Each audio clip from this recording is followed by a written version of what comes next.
Okay, we are going here. How are you this week, Lolo? Hey, Perry, I'm doing wonderful. And yourself, good sir?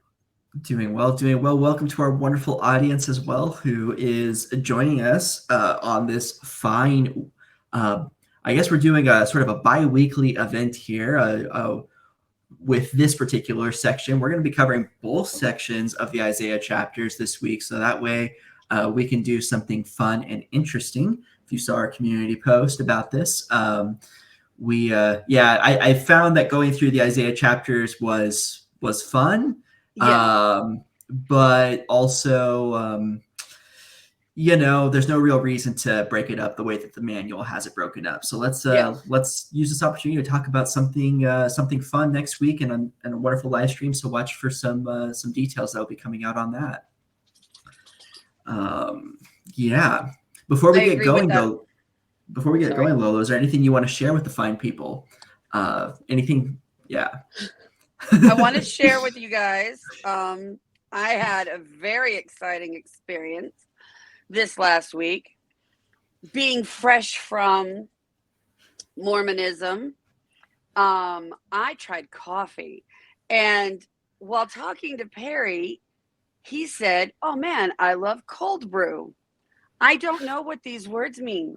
I don't know what a latte versus a cold brew versus and not espresso. I apologize, barista who corrected me vigorously and with much aggression. Sorry. So I go through the line and I'm like, oh, well, Perry likes cold brew. I'll try that. So I asked the young lady, I'm like, yeah, I haven't ever had coffee. I don't know. My friend likes cold brew, so we'll try that. And at that point, I should have realized when all of them looked at me like, are you sure? But I'm thinking, oh, they're just like, wow, this person's never had coffee. So I get a cold brew. I get a cold brew with an extra energy, which is more espresso, my apologies. And then they're like, well, what flavor do you want? I was like, chocolate. They're like, oh, okay, we'll do it. We'll add mocha. I didn't know. That's more coffee. So they're adding more. And I'm drinking this and I'm thinking, oh, this is going to be great. Um, I also didn't realize coffee was something that was meant to be enjoyed slowly over a period of time. No, I downed that like I was in a college drinking contest. I was like, bottoms up. There are no weaklings. Come on. So I downed that in about 30 minutes. I start vibrating. I start tasting sound and hearing colors. And I was like, oh God, this can't be normal. This is not a normal medical physiological reaction. So I call my sister, Perry, being over the ocean, was in the middle of the night and asleep. So I wanted to be able to speak to somebody so that when the Dateline episode was recorded about how I died, um, there would be somebody who could tell my story. I call my sister and I was like, I think I might be dying. She goes, well, you're the nurse. How do you not know that? I was like, I don't know what happened. I'm vibrating. They put Java chips. That's more coffee. Thanks. Oh, and ground up freeze dried coffee beans on the top. I didn't know. This was basically effing jet fuel. I was like, I could run home faster than the car could take me at this point. So, and then the restroom was where I lived for the next about 4 hours. Nobody told me that. Didn't know about that. Thanks, barista, who did not share with me that it would be everything, including those 3 Flintstone vitamins I took in 1983. My body expelled everything like I was in The Exorcist. I did not understand. And so, but I will say, I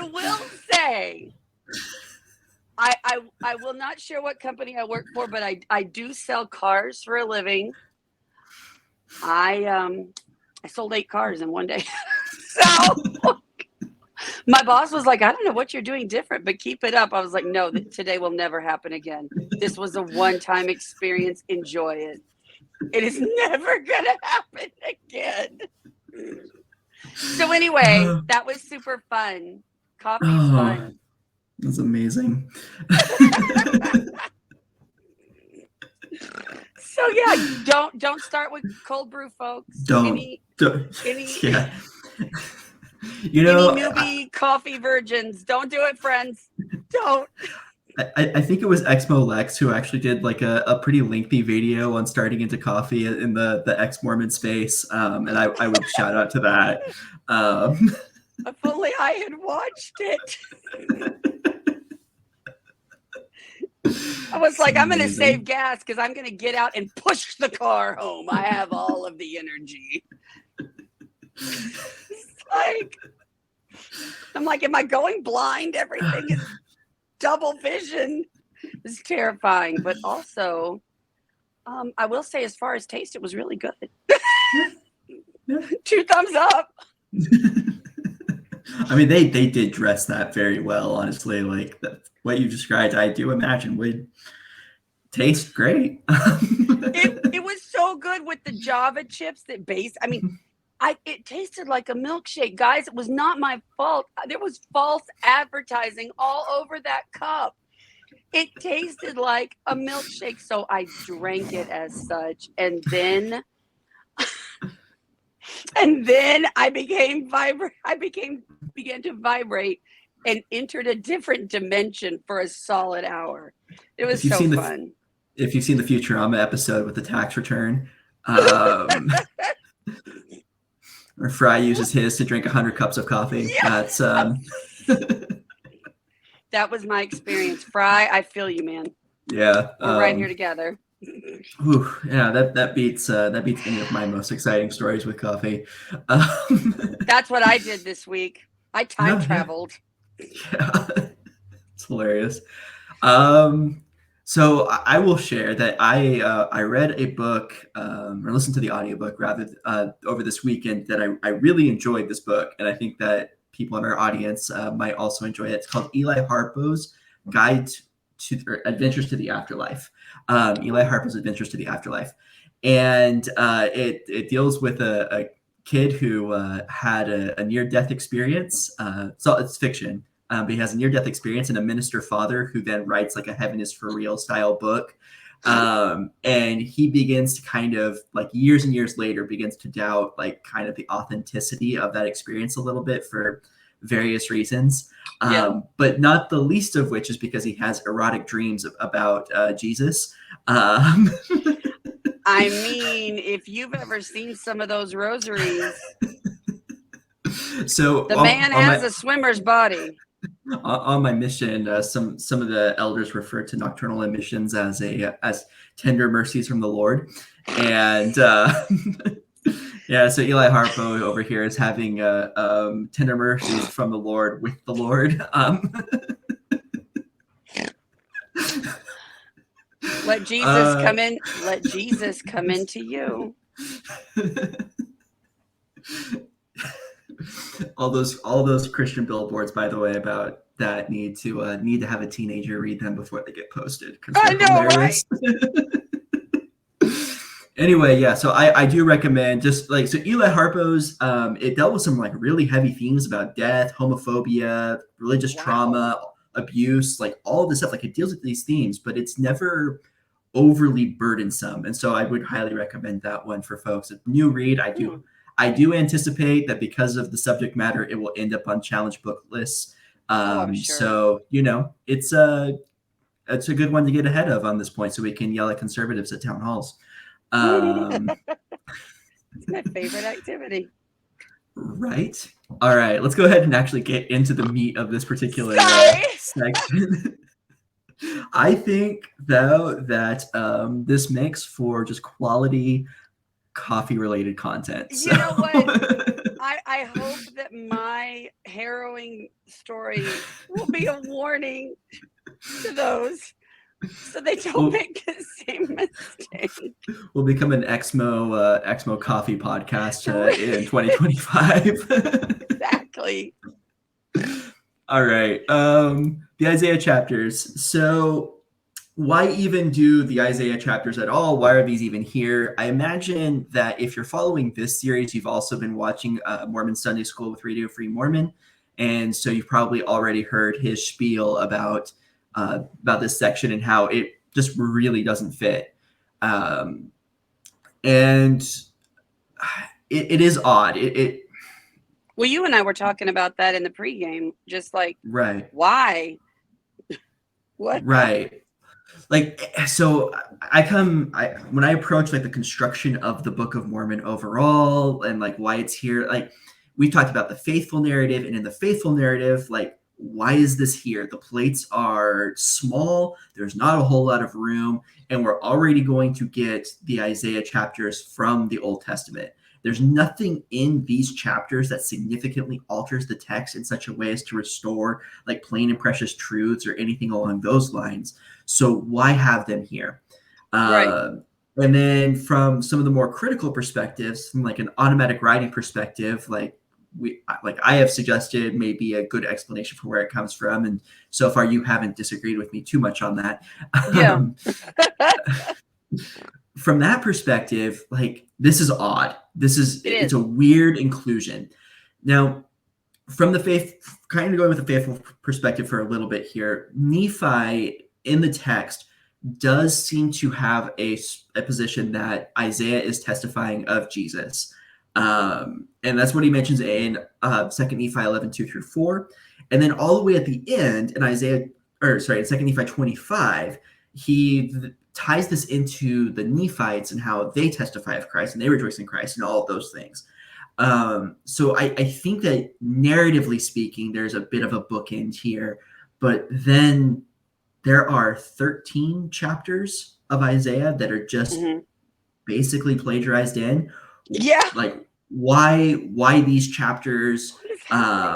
Yeah, like why? And I think too, like why these chapters is another good question. Yeah, because it's not like they're going over the crucifixion or the birth of Christ. It's not any big memorable experience they're discussing. It's just like, hey, I'm Isaiah. It's like, what's up, guys? Pretty much, right? So my life. We're going to read the Isaiah words, and then we're going to say this is about Jesus. But like you said, it's not going into detail. It's not like this isn't like a restoration of the words of Zenos, for instance, who's supposed to have had these powerful witnesses of the coming Messiah, or of Zenock or Nahum, right? So we had these other prophets mentioned by Jacob, but that's not what we're not getting restoration of those lost scriptures here. We're getting a quotation of Isaiah. It's not the 113 pages, or whatever. So the thing, though, is that if you have hung out with Christians before, you'll see this as well. It's not just in the Mormon tradition that this happens, but the broader Christian community. There is this idea that Isaiah is testifying of Jesus, and that Isaiah is sort of giving this look at the end of the world, of eschatology. He's presenting like the early phases of what would become Christian eschatology. The lion shall lie with the lamb, right? That's where it's not actually what Isaiah says, but that is where this imagery is coming from, is from Isaiah's writings. So I think that there's that sort of an argument that comes in, and these chapters, Isaiah 2 through 14, are some of the ones that have most of that imagery. At least in Proto-Isaiah. Anywhere else in Proto-Isaiah basically gets skipped over by most Christians because it's just a bunch of like saying, hey, this country's bad, or bad thing going to happen over here because they're not great, or whatever. Like that's mostly what the rest of Proto-Isaiah is. Right. Then you get to Deutero-Isaiah, and we've already had a bunch of Deutero-Isaiah references, and there will be others still. But that's where a lot of the other images that come up for Jesus come from. This is where like the man of sorrows comes from, the piercing, a few other things that all stem from Deutero-Isaiah. Some of them we've already kind of brushed over because of our conversations on those. But as far as Proto-Isaiah is concerned, these are it. These are the chapters that deal with those topics. And so Yeah, I think that the most important factor here is that Joseph Smith, throughout his ministry, but especially in these years from like 1828 to 1831, it really peaks in 1831, is just infatuated with Isaiah. Just like basically everything that he's writing, there is some Isaiah something going to be coming up either in that section or very close to it. Right. Uh, it's a lot, and it's more than his contemporaries. Um, so I think that what this is a really good sign of the fingerprints of Joseph Smith on the text, and It's that he is, Joseph Smith fanboying over and Isaiah. yeah, I think that he just loves this section, and this section happens to deal with Jesus in a, at least from his perspective, in a Right. lengthy way. And I don't know if there's a page count issue for Joseph where he feels like he has to match the length of the lost manuscript or anything along Right. those lines. Though I've heard that put forward as an argument for why that's here before. I don't hold to it, but I've heard it I put can see forward. it. Yeah, I can see it, but I don't necessarily Yeah, I don't agree. right. Right. So yeah, but yeah. Regardless, dude loves Isaiah, and I think that that explains what that's doing here. And I mean, I get it. Isaiah kind of rocks. Hey, Mr. Puppersons. Um, all right. I am going to bounce over to the other slide here while that's going on. So, thank you. So, how are the Isaiah chapters? Basically, like, how did these come to be? How are these used? How do we read them, right? So, Nephi is suggesting here that we should kind of read this as being about Jesus. And we've already alluded to this, that that's not really how you should do it. Because if you do read it that way, you're going to miss the point of what Isaiah is trying to get across.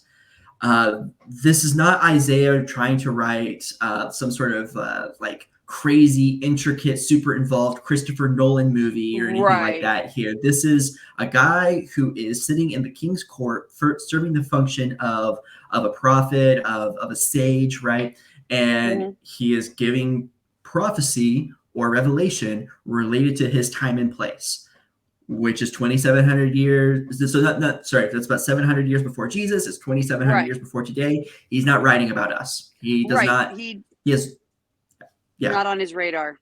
he has no clue what our reality is going to be. Right. He's not seen a smartphone. He doesn't know what the internet is. Like, Right. if we were to try to describe to him a car, he would probably like blow a gasket. Haha. Yep. I Because see what you did gaskets there. also, yeah. Yeah. Anyway, so like but his words are meant for like the kingdom of Judah as it's going through these travails, as the kingdom of Mm-hmm. Israel is being besieged, and then you're going to have the Sennacherib invasion that's going to come in towards Jerusalem. This is what he is dealing with. He is dealing with like the future of the worship of Adonai and Right. trying to help to preserve, like, this is his era. And he is also trying to say that Adonai will deliver Judah, will deliver Jerusalem from these threats, and that he Yep. will then usher in an age of peace and prosperity under the Davidic king. So yeah, Agreed. that's not Not really Jesus. not Jesus, right? But if we try to read it that way, it's going to be pretty difficult to understand. And I think that that is something that Joseph kind of prided Yeah. himself on. Yeah. No, Any agreed. other any questions on that one? I think. No, I think. Well, I mean, I was saying, I don't. I think I kind of told you this in the pregame. That was always super confusing to me as a new member. Mhm. Why all of a sudden we're in the middle of this family and they are like, exodusing across, the whole their home, what they're used to, crossing an ocean to a home to make a home out of somewhere that they've never seen, never been, all new stuff, everything's different. And it's like, what would be good here? Let's talk about Isaiah. No. Mhm. Let's just plagiarize Isaiah for Right. let's do it for about 100 and I don't know, a few pages. That is not the amount of the pages that were lost at all. Yeah. It just seems very, it just was very strangely placed, and it made the scriptures a little bit more confusing for me. I think it makes it a little bit harder to get through it as well. And we were Yeah. talking about this a bit that, how many people get this far into the text and just stop because you're right. Like you're now so divorced from the narrative that you've lost any sort of momentum going through the text. And now we're going to Right. sit through this section that doesn't actually make sense, all for what? And There's not a payoff. There's there really isn't. Not that you can really feel or see from what's actually included, because you're just thrown this like pile of Isaiah and said and told how to enjoy it, but that's not how you enjoy it. And instead of like building out, it would not be intellectually honest of Nephi to have, done like some proof texting work with it and like pulled and right. extracted verses here and there and built out like a narrative, but it Yeah. would have been more interesting. It would be more consistent with how that's done anyway, because Preach My Gospel, for instance, is essentially a collection of proof texting. And so I'm with you on that one. This strikes me as uninspired. This strikes me as a section where I don't know. I mean, maybe in an 1830 context, this works much better. But I don't see it. What I would find interesting is, what was Joseph doing in his day-to-day life at this point? Was something happening that he just got like super busy? Is it harvesting time?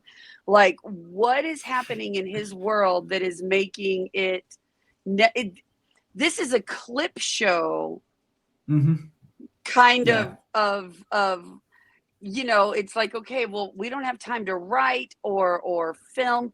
We're going to do a clip show. So is this a clip show? What is this? I mean, in a way, it seems like it's kind of going that direction, because we're going to finish out Second Nephi shortly after this, right? We got a few chapters of Second Nephi left. Then we go through Jacob, and Jacob's a short book, but then you got the Enos, Jerem, Omni section, which is one chapter books where nothing happens in those books. And so if confusing. You don't believe, you're like, okay, so Enos prays. That's his whole story.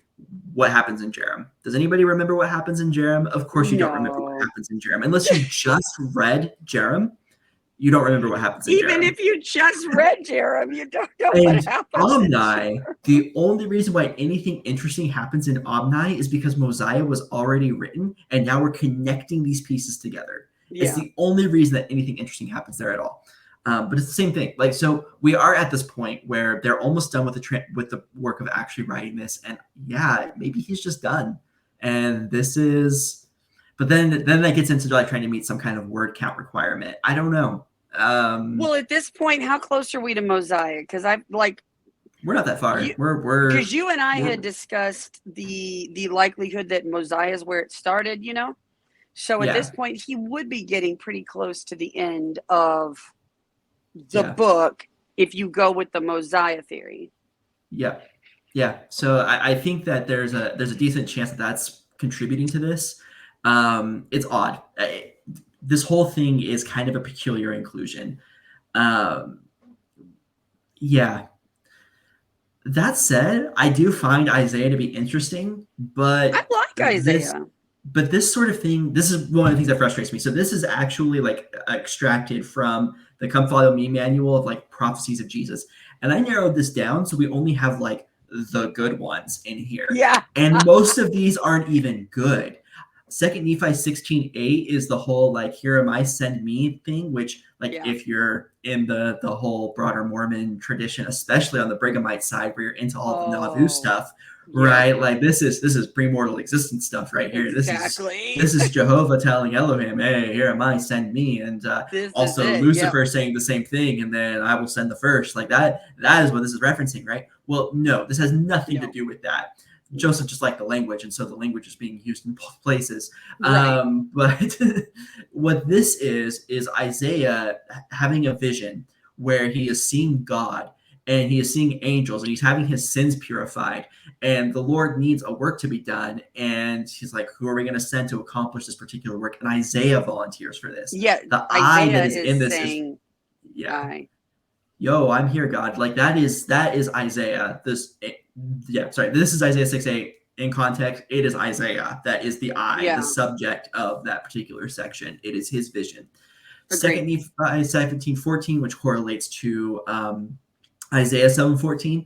Um, this is interesting. I'm going to go ahead and pull this up so that way I get the verbiage correct.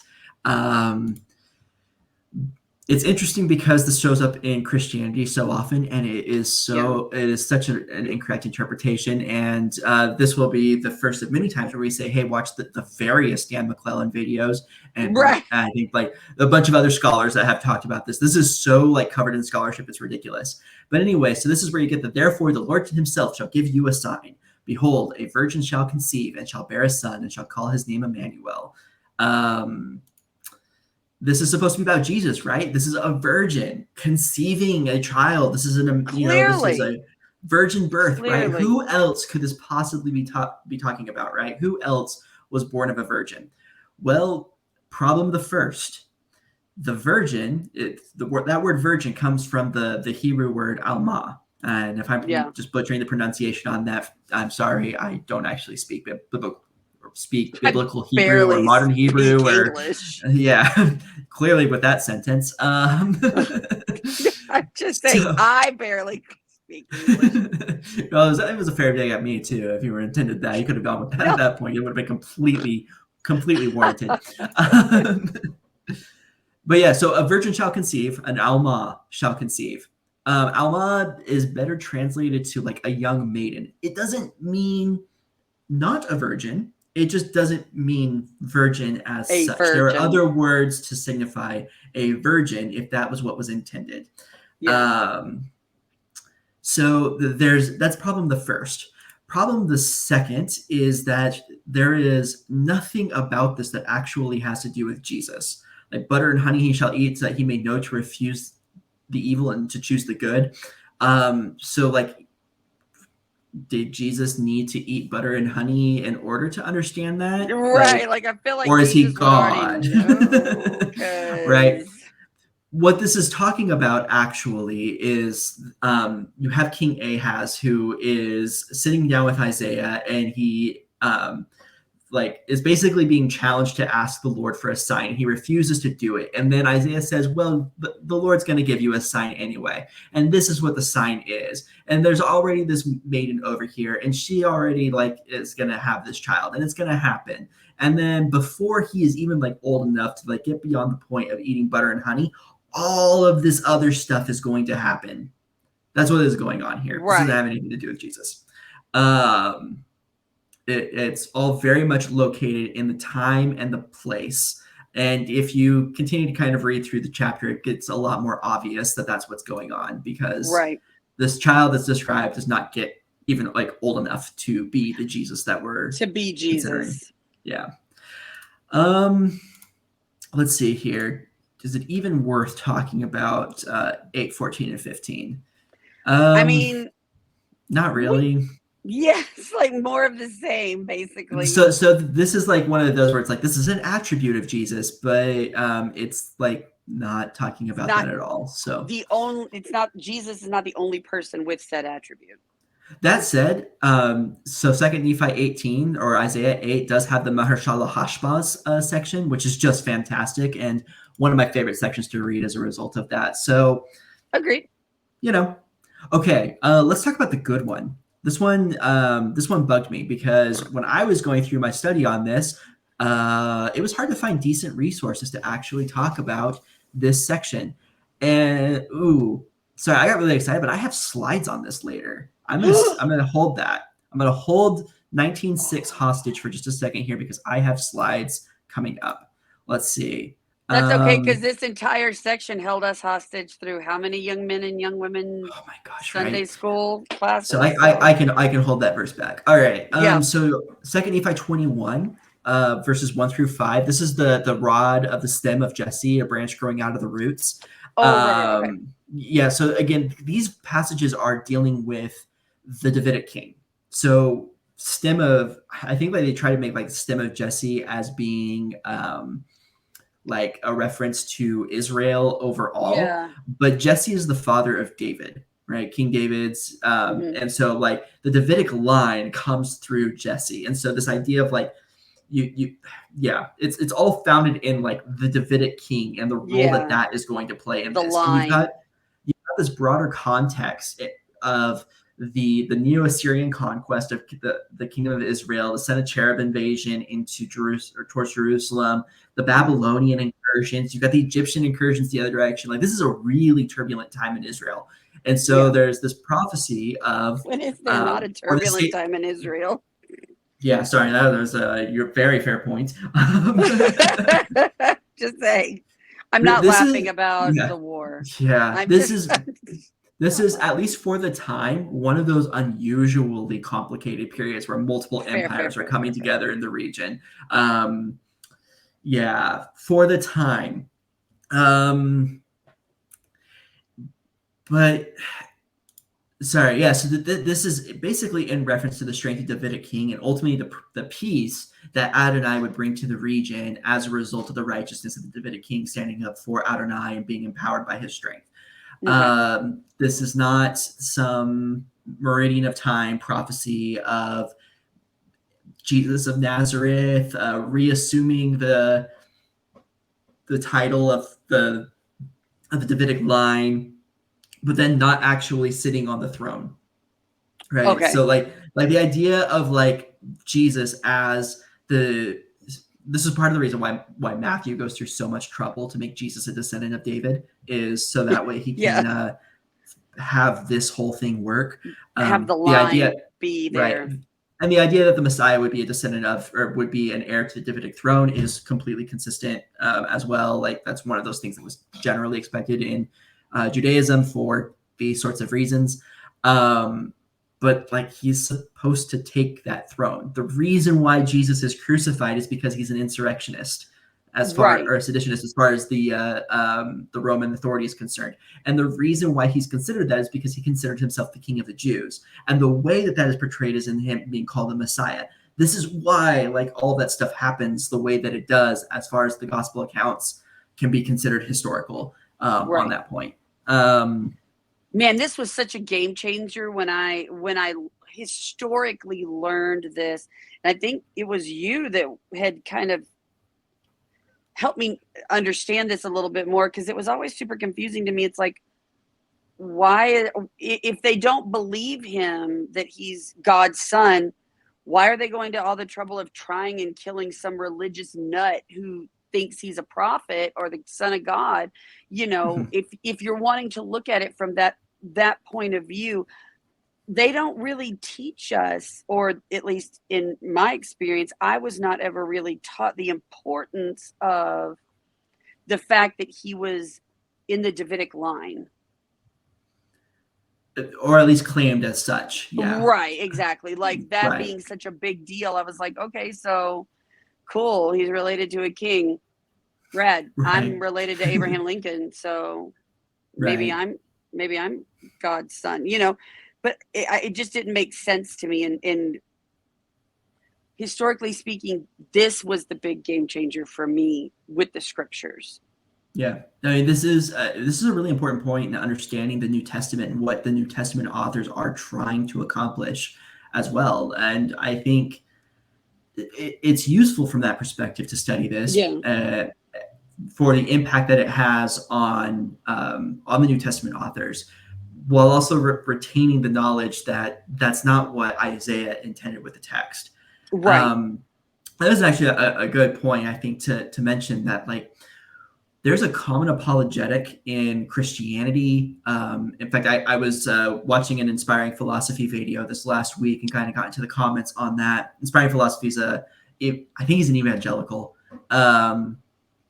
apologist, but he had a video that got responded to by Pelagia and Bart Ehrman, and so he was Oh. responding to their response of his video, and his defense of some of the prophecies or the fulfillment of prophecy arguments in Matthew was that the Old Testament authors were not necessarily prophesying specifically of these specific events per se, but that these are typology. It's a type of the thing to come. And I've heard this also used in Mormon apologetics before, so this is not something that's completely foreign, right? It's like you're supposed. I think even like the "Come Follow Me" manual for the Old Testament is like, look for the types of Jesus that are throughout like the exactly text here. all the like, different Jesuses.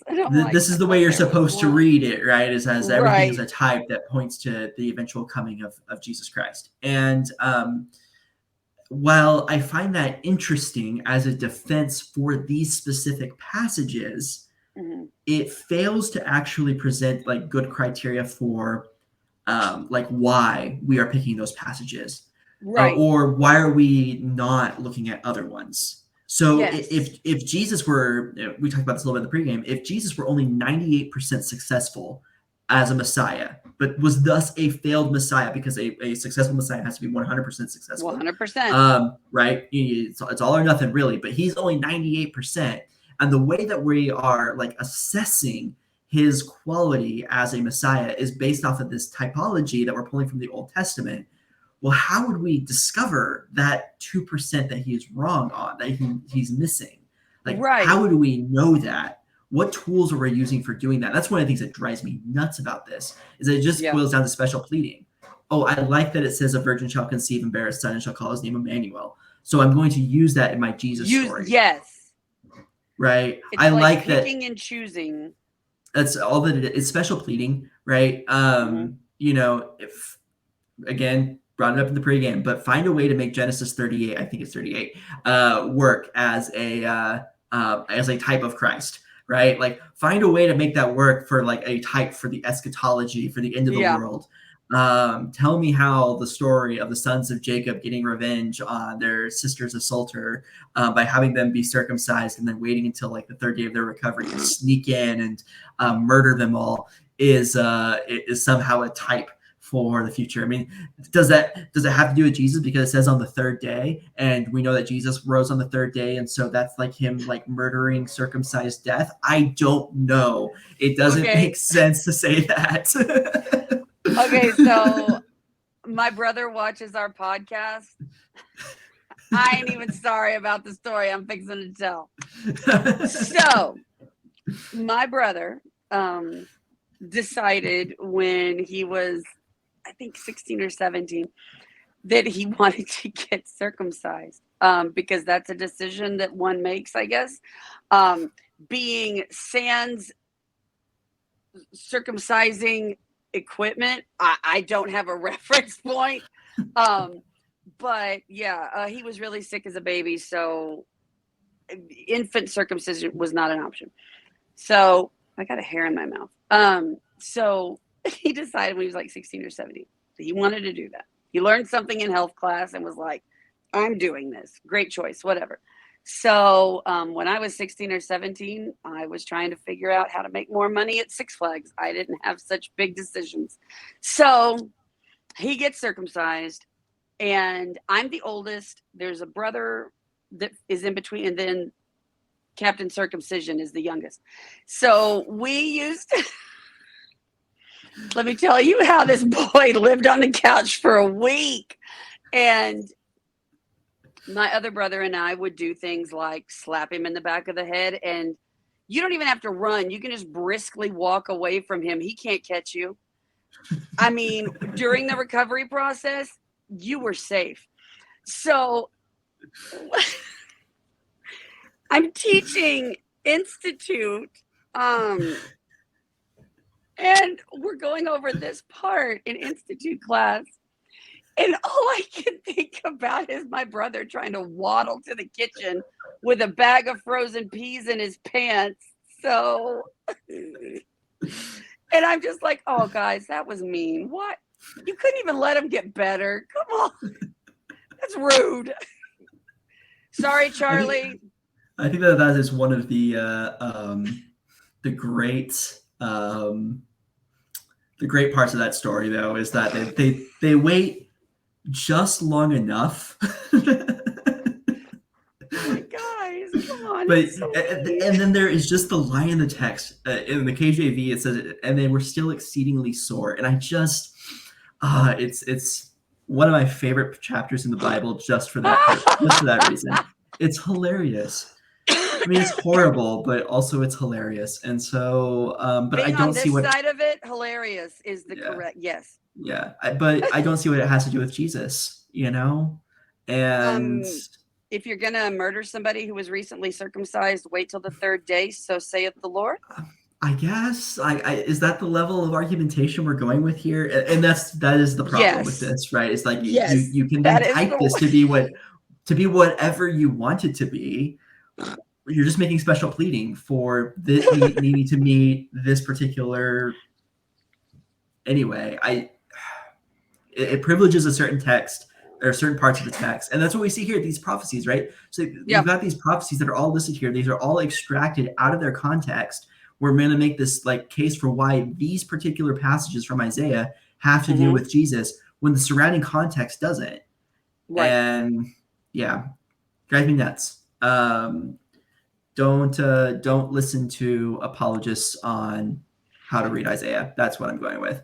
Millennial prophecies are the same way. I'm not going to go through these in nearly the same kind of detail, but this is it's really the same story. That you have Isaiah talking about his particular context and how the wrongs and the suffering of his day are going to be corrected by the power of Adonai through like the righteousness of the people and all of that, like that they're going to overcome their enemies as long as they do these things, and then this goodness will happen to them. Exactly. Yeah.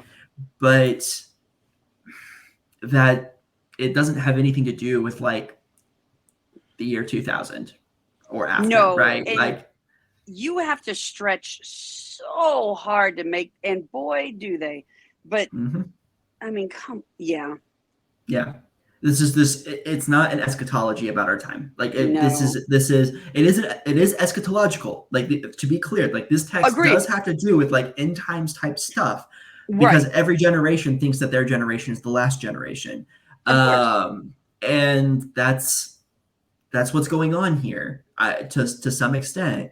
But that's because we're in a crazy time. There's a whole lot of stuff going on, and the only way that this can be resolved in a favorable way is for Adonai to intervene and set the world right. So that's what's going to happen. Right.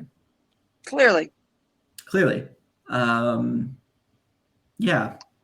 2,700 years later. Okay. There's this passage that annoys me. We've talked about passages that annoy me before. But this one, I stand with you on this one. This one is super frustrating. So let me go ahead and actually like read it because, context and all that. Mm-hmm. And what I'm actually going to do is I'm going to take it out of its broader context and just read the verse by itself. All right. So woe unto them that call evil good and good evil, that put darkness for light and light for darkness, that put bitter for sweet and sweet for bitter. This chapter or this verse gets used so often as a way of trying to all the time. Like it goes after like various marginalized communities. It goes after everybody. like any sort of like progressive idea, any sort of sentiment that like advances us beyond like the status quo. Anything that disagrees is fair game. Right. And since power is structured in such a way that it currently favors like a certain religious majority that also happens to evoke this particular text as scripture, they love to use this one. They love to use this passage. And it's such an abuse of what's going on here.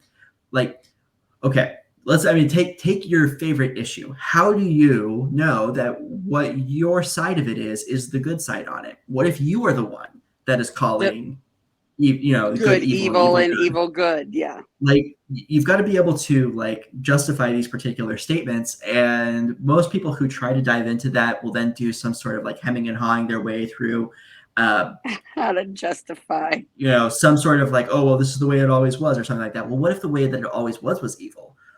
What if this particular person saw it as a way that, or saw it as evil? What if this is and in the broader Mormon tradition, what if the past revelation on this was actually like because a fallible prophet didn't actually get like accurate revelation? It was just his own mind. He was speaking as a prophet, or as a man, not a prophet in this particular context.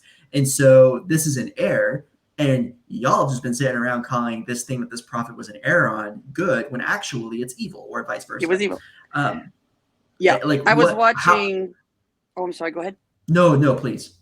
No, I was just going to say I was watching some very deep philosophical television recently called Big Mouth, and it's on Netflix. Um, this is not an advertisement for Netflix or Big Mouth. But the guy said on there, he goes, "Some things are wrong, but if they're wrong for long enough, they're tradition."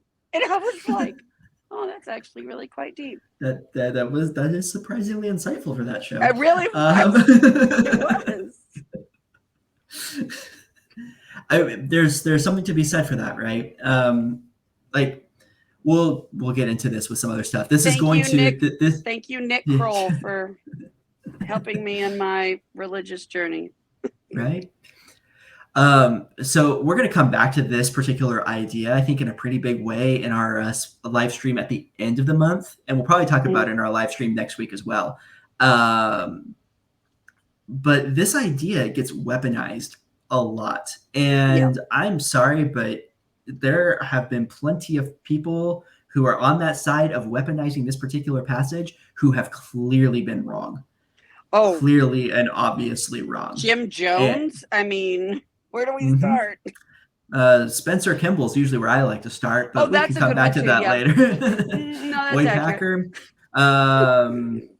Yeah, but yeah, this does get used by like some like honest to goodness dangerous cults as well as a justification for their positions. And so you need to be careful with using this for that. You need to be sure that what you are calling evil isn't actually good, or what is good isn't actually, like, you need to be dang sure about it, because if you're not, then hey, you're inviting these particular woes onto you. But what I think, like, besides taking this passage as like, I think kind of more of what Isaiah was intending, and how, you know, these are ways of kind of getting yourself in trouble with the Lord. I think too that like the woes that can come upon you for this, or woes upon the society that come upon you for this, is like, you're just not a great place to be. You're not like one of those, going to be one of those countries or one of those nations that's really worth saving. And, but we do this all the time, and we've justified some really horrible stuff because of it. Yeah. So anyway, kill people. Not we personally. The law will never find the bodies and can't prove anything. How many people have died because of this? Right. It's just crushing. It really is. Way to bring it down, Lauren. Good job.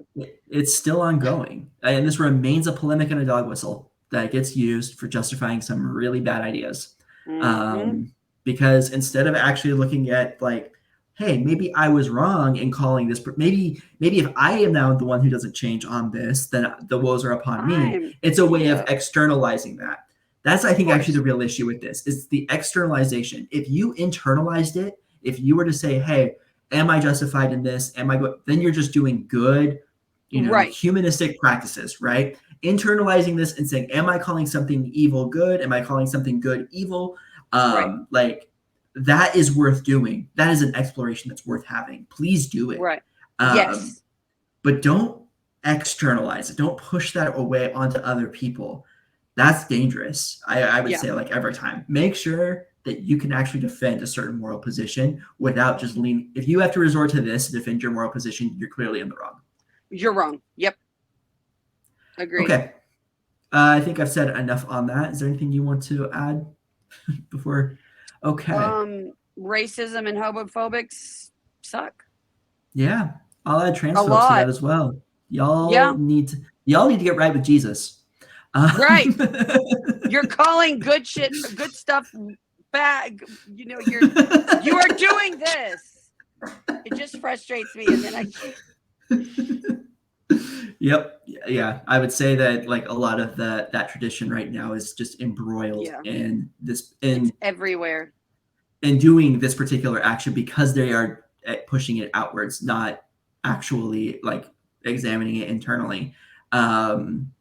Not to quote Big Mouth again, but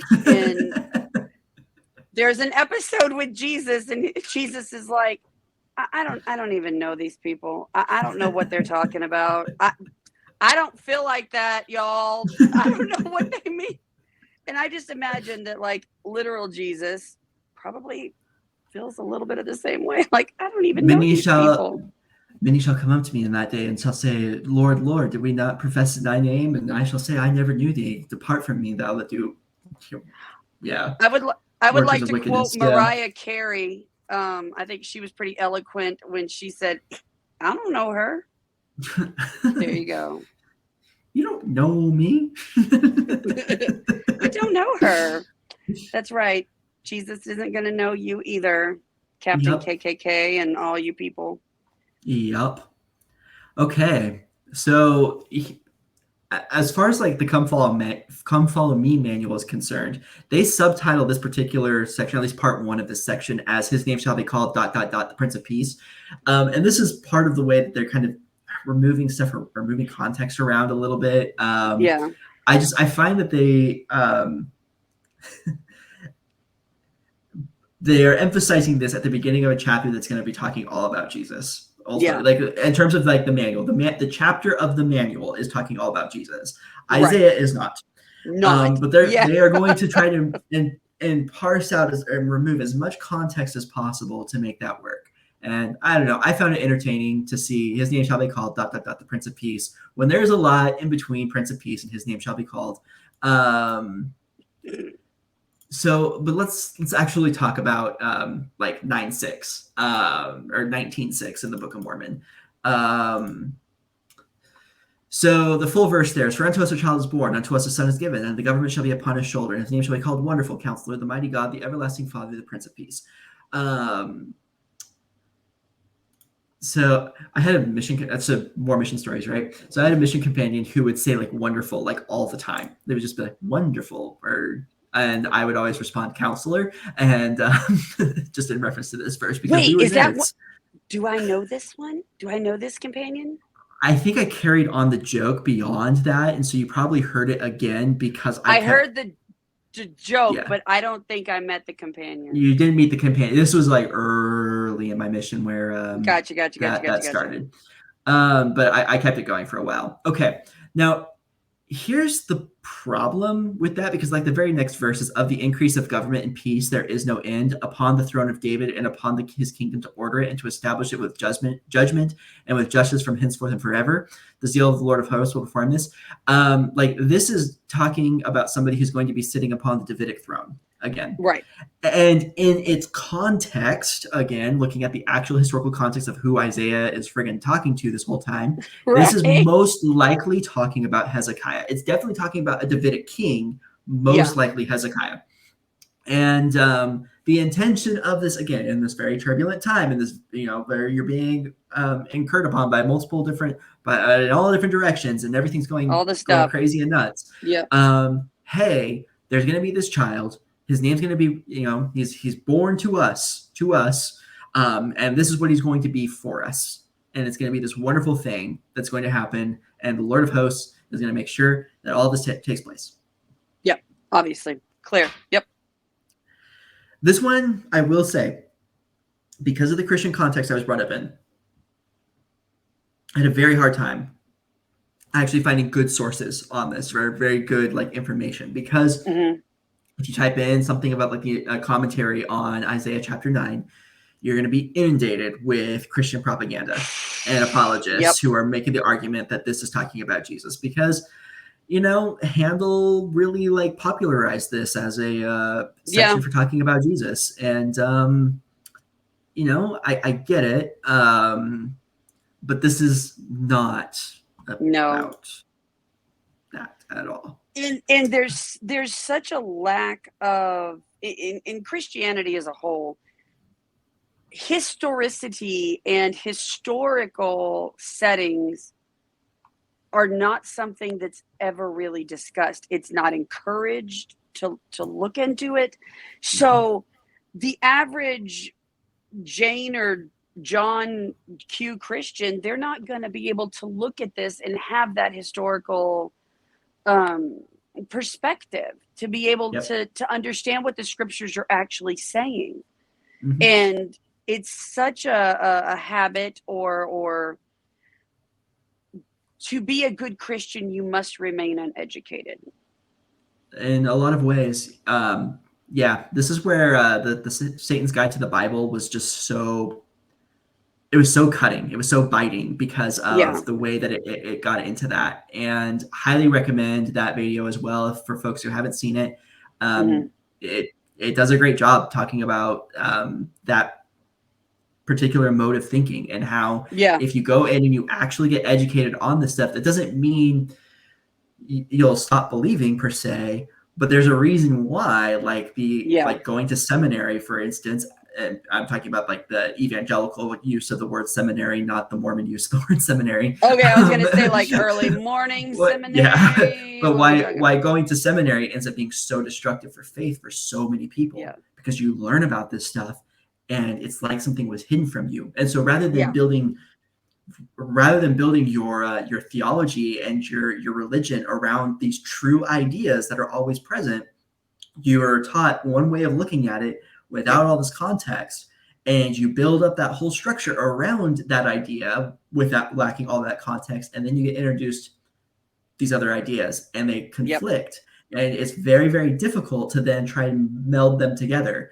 And a lot of times, I won't say more often than not, but a lot of times it just ends up being irreconcilable, and you're going to Yeah. go with the thing that's actually the most well substantiated, that your brain can most easily be convinced by. Right. And odds are, if you're being intellectually honest, it's going to be the thing that's the most rational. It's going to be the most well founded in the data. I had But a boss tell me one time, we were discussing, it was during the presidential primaries for a certain orange human being, and we were discussing such things, and my ex-boss, big fan of the orange guy, and I obviously was not. And so he said, "Did you go to college?" And I said, "Yeah, yes." And he said, "That's the problem." And I was like, "Wait, what?" He said, "That's the problem with kids these days." He said, y'all go to," and I'm far from a child, but I he was pretty old, so I guess really anybody would have been a child to him.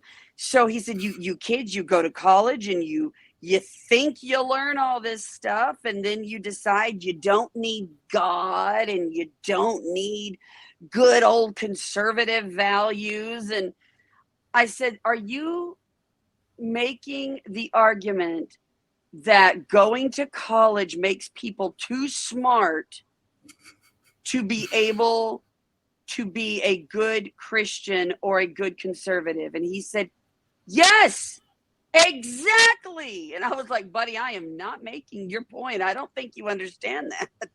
Yeah. I will say I don't agree with him, but I will also No. say that it can um, it can cause people to discover certain things that lead them down a journey of deconstructing faith and then never reconstructing it, and instead reconstructing their lives around other things. Yeah, And yeah, there's a reason. Like you, you know, we could say the same thing about the left wing bias at universities as well and that's true. academia. You know. Anyway, um, yeah, agreed. So anyway, don't go to Anyway, college, kids. It makes you too smart and you learn stuff. yeah, you Stop learn it. that like Lucifer had nothing to Stop it. do with Satan. That Lucifer is not Satan and just some It is not the Babylonian same noble dude. person. Yeah, so basically you have Lucifer, Howard the Fallen, the Son of the Morning, the whole thing from Isaiah, and then this gets used as oh, you thought you could exalt yourself above the Most High, and Right. but now you're small and brought low. Okay, so this is often understood in Christian imagery as being talking about the devil and how the Of devil tried course. to elevate himself above God, and then God struck him down, and now he's in hell suffering and all of that. That's not what this is about. This is about, and honestly, I think that this is a consequence of King James language more than anything, and that if you were to read it outside of the King James language, if you know, it would be a little bit clearer. But yeah, no, this has to do specifically like with this particular like Babylonian that they're calling the Lucifer, and I don't remember the exact name of this person at this point, but yeah, and you know what? I don't either.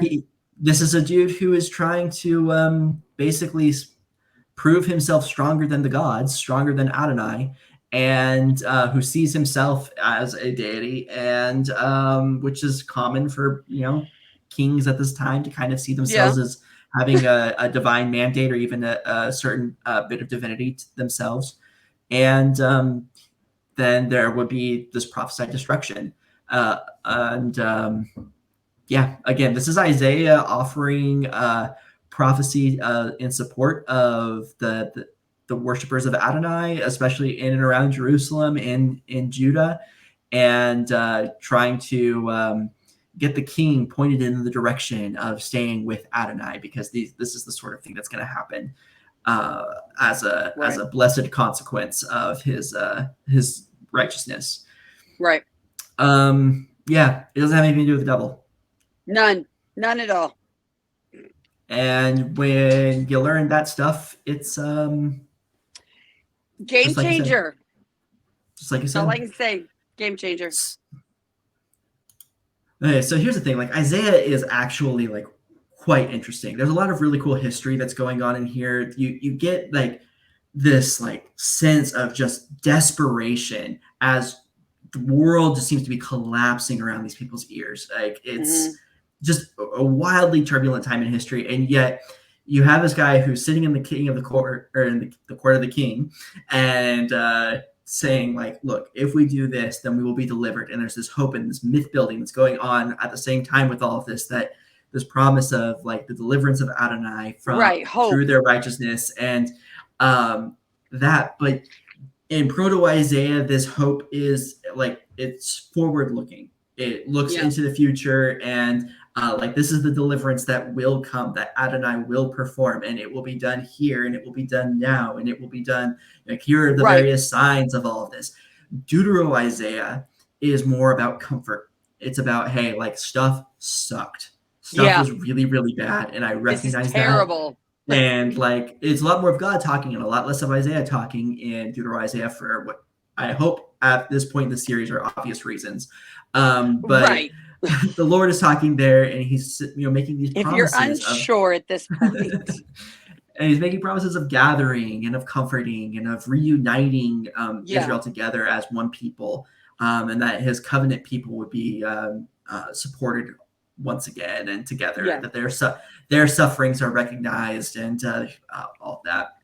Agreed. It's a different look. It looks back a lot more, I think. It's much more of a trying to get back to the good old days, back to greatness, where Proto Isaiah is more forward looking into some future deliverance. Okay. So through all of that, we can really get a glimpse of the theology. That's one of the big things we talked about with the difference between Proto Isaiah and Deutero Isaiah, as well as the theology changes, the culture, the milieu, and all of that is just completely foreign to us today. Right. So we have to go through the effort of learning about that particular culture in order to understand these writings. You're not just going to be able to pick it out because, it's plainly obvious to every generation and every time and every people. Like, no, you've got some work to do to understand this language, this people, this culture.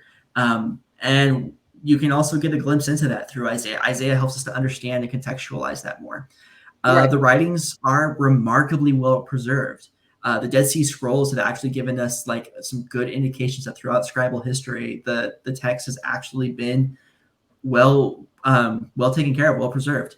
And that's pretty cool. That was always a question I had, was if I tried to read, if I was able to understand and read biblical Hebrew, would I recognize the scriptures if I tried to read them in the original Hebrew versus what I've always been taught? So Yeah, that's and interesting.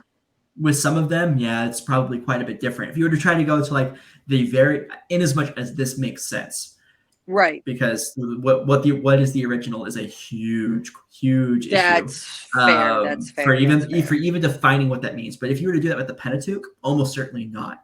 So the first five books of Moses, the earliest documents, you'd see some similarities in some places. But you also have a lot of stuff missing or changed or different because a lot more Wow. interpolations happened. The exile played a huge role in all of That's that. fair. But again, that depends on how you're going to define original. That's fair too. Isaiah, if you consider all 66 chapters, like whatever that earliest point is of all 66 of those chapters being put together, Mm-hmm. you're probably not far off from what was originally there for what's been preserved. Really? It's been pretty remarkably well preserved. Now stuff changes. We do see some differences in the Dead Sea Sure. Scrolls documents versus what we have today, but Right. not that significant. It's been well taken care of, which makes a certain kind of sense. Like these are important texts for people, and they're going to That go is through true. the effort. That does And make when sense, and it gives me a little it makes me a little bit more at peace with being able to because when I started deconstructing the scriptures and what I believe, that was always a very big concern is, am I turning away from something that isn't even what its original game plan looked like? And I realized Christianity today is very different than the original or the oh yeah, origins of Christianity. But at the foundation, you're still looking at Jesus and God and divinity in general, and that this is the Christian God and this is what happened. The base foundation is pretty similar. And so that was all. I mean, that's with a very, very big shred of, I'm being very liberal. Haha, see, liberal, because I'm a liberal. Very liberal was saying that. But I oh do yeah, feel like I understanding that the original text versus what we're reading today isn't that far off makes me feel a little bit more confident in the journey I'm taking, I guess is my yeah. point. That's good. That's good.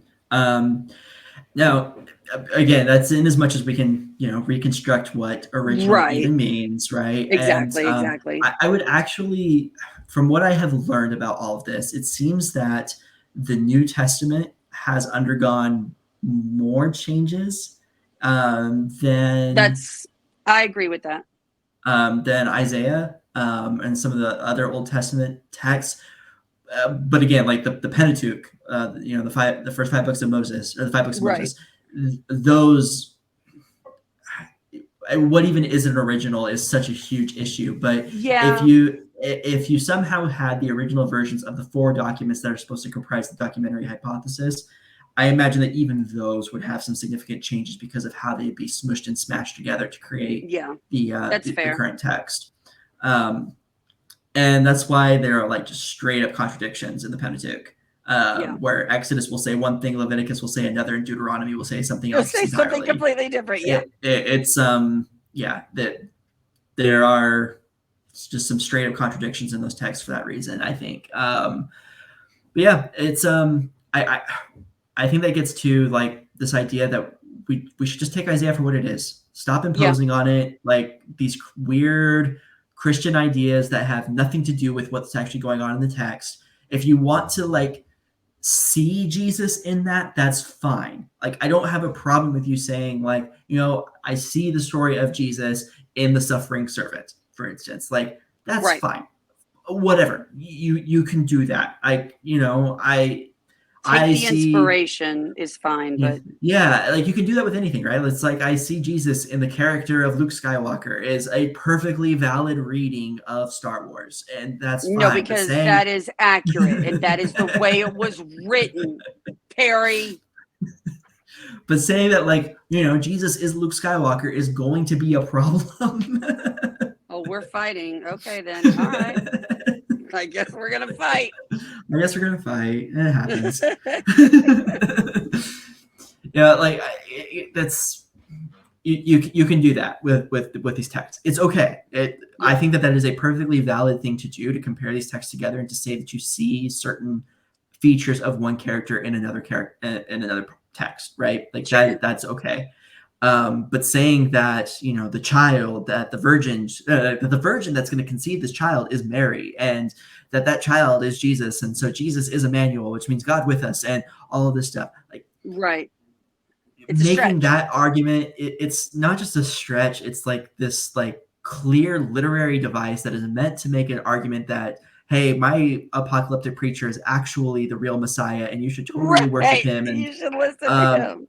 And like, it isn't intellectually honest anymore. It's at that point where we're not looking at the text for what it is. We're making the text say something that we want it to say, because we're privileging certain information above others, or certain ideas above others, and that's it. Yeah. And honestly, I find Isaiah to be much more enjoyable when it's read for what it is. And and you get a lot more out of it. I mean, if I'm sitting here saying Luke Skywalker is Jesus, I'm missing so much of the story, you know? Mm-hmm.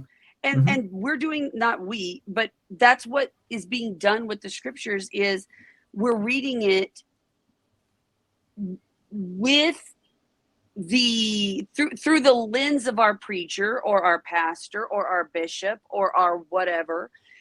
If you're reading it and somebody's saying, see right there, that's Jesus. Do you see that? I know I need you to go back and read it again until you see that that's Jesus. You're missing the entire point of everything Isaiah wrote. Mm-hmm. Yep.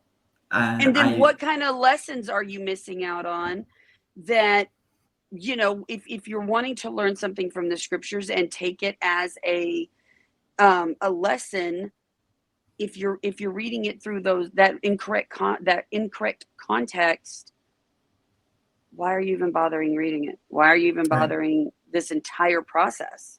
Because at that point in time, all you're doing is putting your own ideas into the text, and it's not what the text is anymore.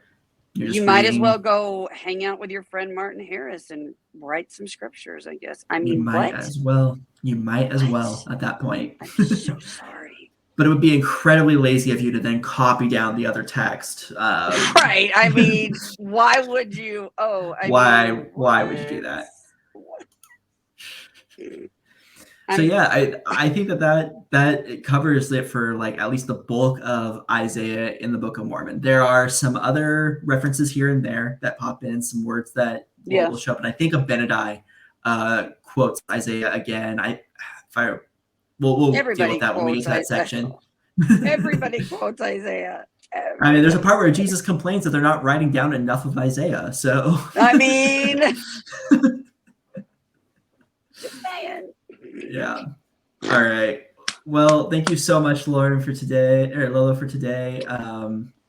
It's been fun. I had a blast. And I feel like I'm not as eloquent as you, so I trip over my words a lot more. With all my stuttering today? All right. I had a blast. Thank you. It was fun. Don't forget to like, comment, subscribe, share with that neighbor who doesn't actually understand Isaiah, and tell them exactly why they don't. And then tune in next week. I think we're going to have some fun. We're taking a little bit of a break from Come Follow Me, but still having a jolly good time. We'll be going through some apologetic material. Every time with us is a jolly good time, sir. I would defy anyone to find evidence that contradicts that particular point there, Lolo. It's true. The other 6 days of the week, I prepare for this day. Yeah, it's the best part. You know, this is my Sunday, so Saturday is a wonderful day. All